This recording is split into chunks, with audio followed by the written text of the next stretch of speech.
you guys, one of my designs got accepted for the magazine.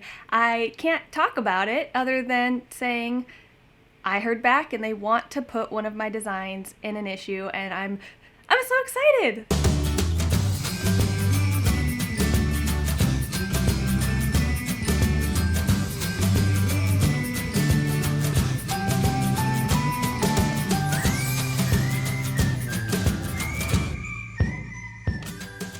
Hello and welcome to Mandobug Crafts, episode 112. What's up, everybody? My name's Amanda, but you may know me on the internet as Mandobug, and this is my crafty podcast where I hopefully inspire you on your making journey as I share mine. In this video, I'm going to talk about knitting, spinning, and crochet. I'll have links down below to the different sections. Let's start out with something I've learned.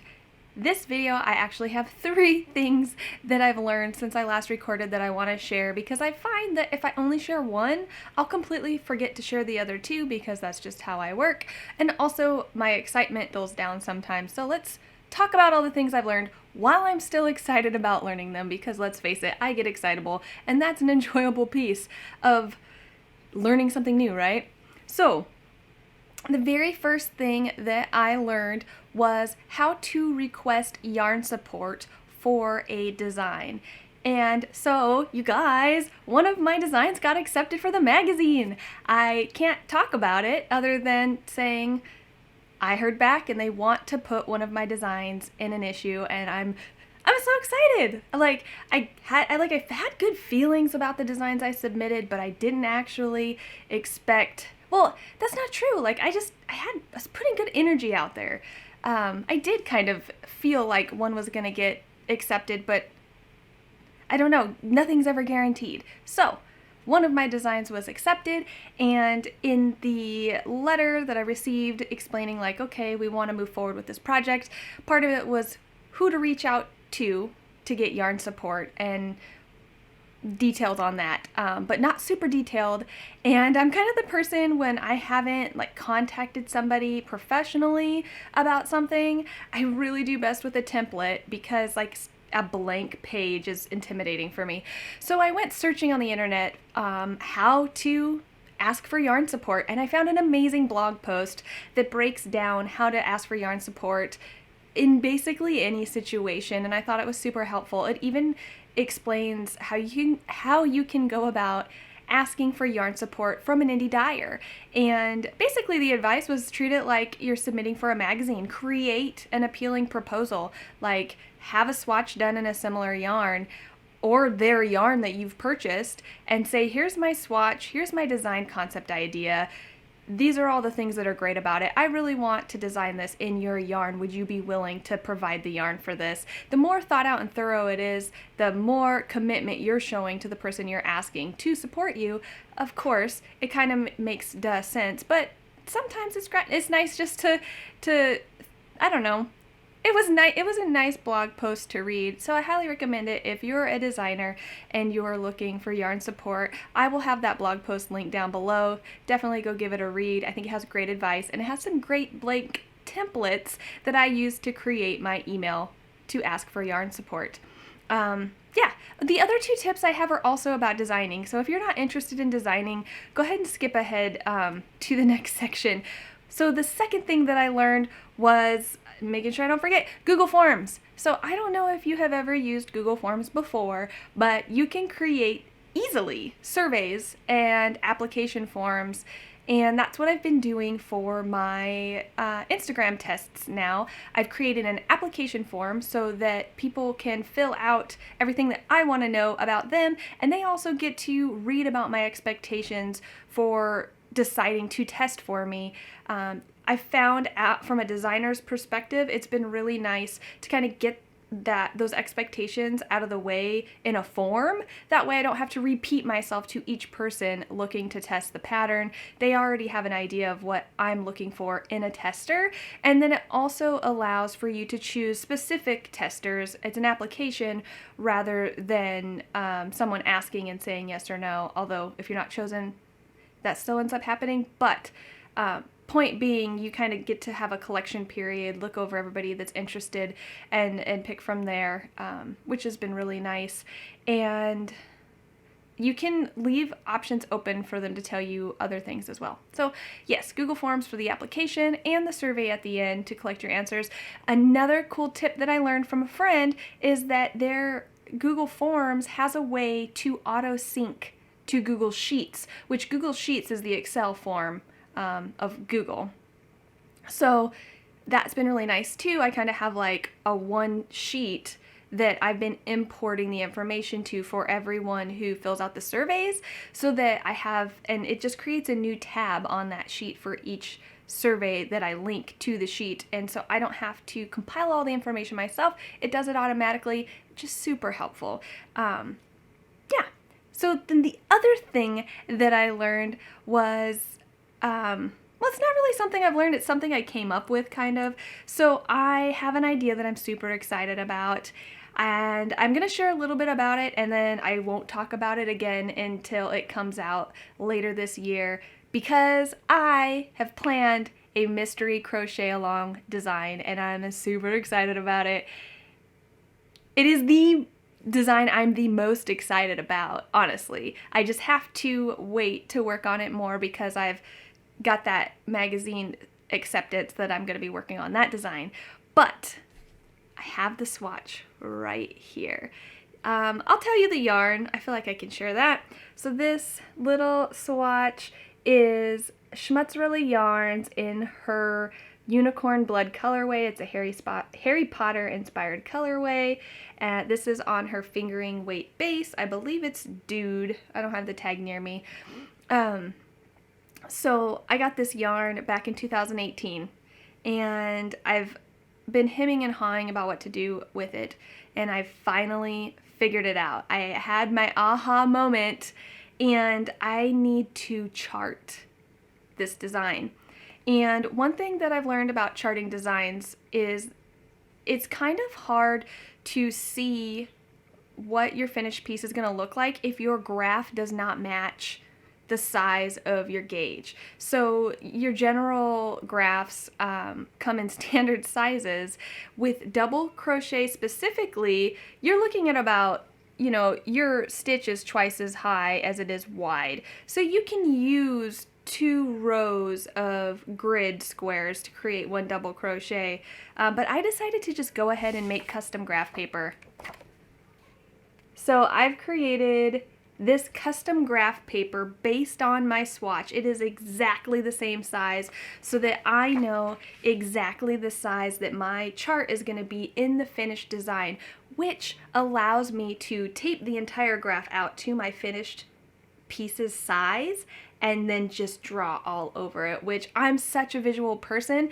I think this is going to be a great technique for me going forward designing, especially for more complicated designs like this one will be. This will be an intermediate pattern, but I feel like it's going to be pretty epic. So that is months and months away, but I'm super excited about it now. It is going on the back burner, but yeah, custom graph. If you have a way to make custom graphs for your swatch, I highly recommend it. I used a Clip Studio paint to create my graphs, which is a graphic illustration, digital illustration program.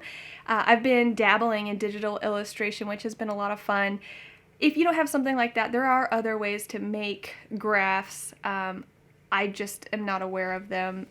It's something I would suggest you Google. Most graphs are going to give you squares. So this one was definitely something I had to do custom, but it's something that I recommend looking into. If you're a visual person like I am, I'm super excited.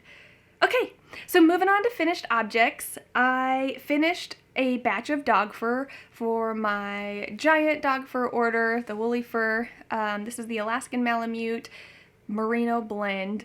I got another 6 hanks that are, they're technically on my doorstep right now waiting to be picked up, which they probably won't be picked up today, even though they're scheduled to be picked up today, because I live in the Pacific Northwest and we just got our first snowfall and we just don't get a lot of snow, so we're not prepared for it. So we really just kind of shut down for a little while for the most part.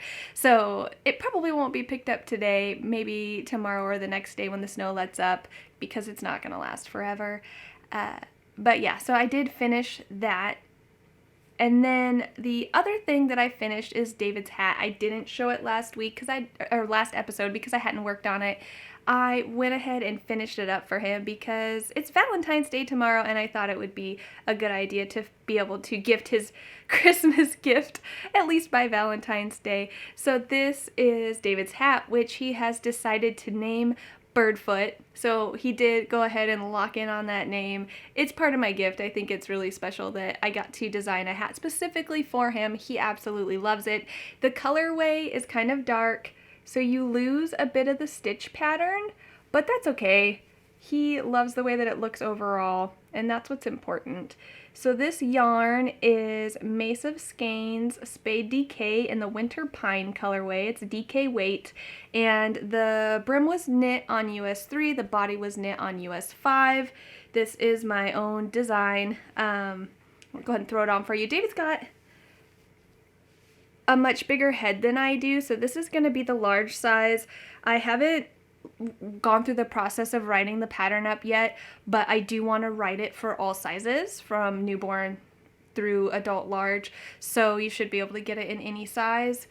This will be the adult large. You can see it's slouchy on me because I have a short, small head. I'm usually an adult small or maybe a medium depending on the pattern, but this large is too large for me, but it does look good on him, so that is who it's for. So that is what's important. I did a German twisted cast on. Looking back, I think I would have liked a tubular cast on better, but that's okay, and it's super easy for you to change out in the pattern if you want. But yeah, I really enjoy the way this hat turned out, and I love the texture that you get, and I love how it's stretchy. It's outside of the texture, it's basically a 5x2. Is it 2 or 3? I just finished knitting it. It's basically a 5x3 knit rib outside of your texture stitches. So yeah, I still have to write that up and grade it and get it to a tech editor. So it's not ready for testing yet, but I'll put it up on Instagram when the time comes. I'm also starting to build a Tester's Call newsletter. That's not quite ready yet, but I will drop the link below in the future when it is. It's just a matter of sitting down and creating the form. So yes, that is one of the things, the other thing that I've finished since I've last recorded. Moving on to works in progress, I kind of finished the corner to corner linen cowl. It's not a finished object because there's no buttons on it, but this is the corner to corner linen cowl that is now officially available. The free period's over, but it is available as a pay for pattern, and there's still the coupon code that was in the last episode. So yeah, corner to corner linen cowl, and look what happened, guys. I used the entire 200 grams of yarn instead of just stopping, and it grew tremendously with blocking. I'm guessing because my gauge was much looser. So my cowl's huge. But the cool thing about this pattern is you can use any of the chain one spaces of the linen stitch as a buttonhole. So you've got all these possible buttonholes all over your cowl, so you can fashion it however you want. If you want to close it here and let one piece hang almost like a scarf, you can do that. If you want to button it overlapping on top of each other, you can do that. If you want to tuck it and then button it super tight, you can do that as well. So that is the one bonus to this pattern, is that even if you place the buttons along one short edge every time, no matter the length, you can come up with a new way to style it. That is the bonus to the chain one spaces being the buttonholes. So yeah, despite it being super large, I am still gonna get use out of it. I get to come up with more fun and creative ways to style it. I just gotta pick out buttons. I'm inspired by this color here. So I'm probably going to order buttons for that. I wish I would have finished this when I ordered buttons for my other one, but here I am placing yet another button order from the same company for the third time. I've been using Bennos Buttons, and the website is not the easiest to navigate, but I find that they have reasonable prices and a large catalog of buttons. So yeah, I'll leave the link for their website down below as well. Okay, the other work in progress I have to share with you is the 2 ways to knit it right shawl. My 2 ways to crochet it right shawl is in testing. Ooh, and I can share with you guys the little slideshow of some of my testers' progress. See, this is one of the things that's great about the application form is I went ahead and said up front, agreeing to a test for me is agreeing to let me use your photos for promotional purposes, and I will tag you appropriately so that you do at least get credit for your work, but I don't have to worry about, am I allowed to share this? I don't have to have that conversation with each and every person. They've already agreed to it in the application form. So that is a bonus. And yeah, I am enjoying the colors that everyone chose. They all look really pretty. Some speak to me more than others, but there's not one that's not going to be awesome. So I'm very excited to see those shawls all finished up. And then this is the progress on the knit version. So for this, I'm using Teal Torch knits in 2 different colorways with very long names. So I will share the link to my project page for this shawl so that you can check out further details if you'd like. This is a fingering weight shawl of 2 different colors. It's going to be just 1 hank of each, and I'm probably going to have quite a bit left over for this knit shawl because knitting takes less yarn than crochet. Not considerably, with the exception of single crochet. I did do a test one time to see if different crochet stitches take up more yarn than others, and yes, single crochet is the biggest yarn eater. Makes sense, but yeah. So I have been enjoying knitting on this project. It's got very basic shaping, so there's not a lot to think about, and it's really easy to just kind of knit away at it mindlessly, with the exception of remembering to do the edges right. One edge has an increase, the other one does not, and you're also slipping stitches to make sure that you create a nice edge that is necessary for pickup time when it comes time to pick up those stitches along the one edge. So yeah, I've got my little 0 progress keeper on the front to keep me on track. That way I can remember to do the increases on the correct side of the shawl. So that's basically all I have to talk about as far as finished objects and works in progress go. So I'm going to go ahead and move on to Let's Chat. So yeah, I was going to talk about our first snowfall and share some footage of right outside my front window. It is gorgeous outside. There's not a ton of snow here. I mean, maybe 4 to 5 inches total. I don't know that we're going to get a ton more snow, so it's nice to kind of soak it in while we have it. It's been really pretty.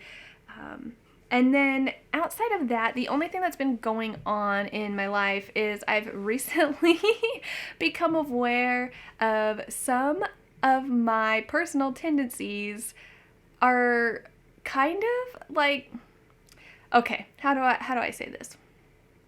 So basically, I've become aware that I have some tendencies that fall in line with ADHD. Now, I'm not diagnosing myself with ADHD, nor do I want to actually go out and see if I am like considered clinically diagnosed, but I found that some of my tendencies are some of the kind of like check marks for being clinically diagnosed with ADHD, specifically hyperfocusing.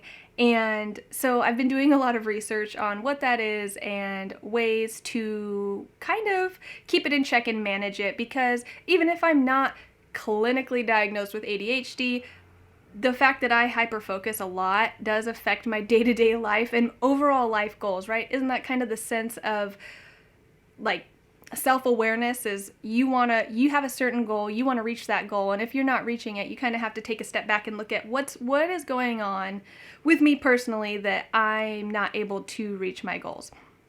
So I've been researching hyperfocusing and ways to cope with that. The other thing is that I have also been working on I can lose track of time and I have a hard time understanding how long it's going to take me to do something. And so I've been working on slowing down, and that's the other thing. I can be really impulsive and impatient, and I start things without thinking about, like, again, how long they're going to take, how much of a commitment it really is. I tend to overcommit for those reasons, and those are some of the reasons I'm not reaching goals that I want to reach. So taking a step back on all of that, I've been doing more research on ways that I can cope with my tendencies to reach my goals. Really, that's the ultimate goal. One thing that a friend of mine who has many of the tendencies that I do as well has mentioned that a friend of hers shared with her and I don't even know if I'm saying this correctly, the Pomodoro Technique has been helpful. So this is a technique that I haven't done a ton of research on it yet, but I think it was intended, it's intended for productivity, but I think it's intended for people who have a hard time focusing for more than 25 minutes, which I do not, which is also another reason why I've never put myself in the category as ADHD, because I'm not inattentive. I am overly attentive, and I have a hard time stopping. I can and will work for hours intently on a project if that's what I'm really interested in, and I get extremely frustrated when I get interrupted or have to stop before I'm done. So that's a side note. So I think the Pomodoro technique is made for people who, or wasn't originally made for people who need to focus, and it helps you by focusing for 25 minutes and taking like a 5 to 10 minute break, and you repeat that a couple times before taking a longer break. How this could possibly help me is that it's going to teach me to take breaks. It's going to teach me to be comfortable taking a break. And so that's something that I'm going to try going forward, is kind of that technique. Another thing that is part of the technique is identifying how long a project will take and breaking it down into increments so you have a reasonable idea of what your time commitment actually is. And the biggest reason I don't do that is because I'm impulsive and I want to start and I don't want to think about how long it's going to take. I just want to do it. So I've been working on being less impulsive, slowing down, being intentional, and really grabbing that data of what kind of a commitment is this? How long is it actually going to take? What are the hard numbers? Show me. So I have an idea of if this is something I actually want to do or not, rather than this is stimulating and I want to do it and I want to do it now. So yeah, that's all I wanted to talk about for Let's Chat for this episode. I hope you guys enjoyed, and let me know in the comments below. I was going to say, I am going to be doing an IG live video once a month. I'm going to do one on February 27th. If there's a topic that you'd like to hear me speak about in the IG live, leave it in the comments below. Other than that, guys, happy crafting!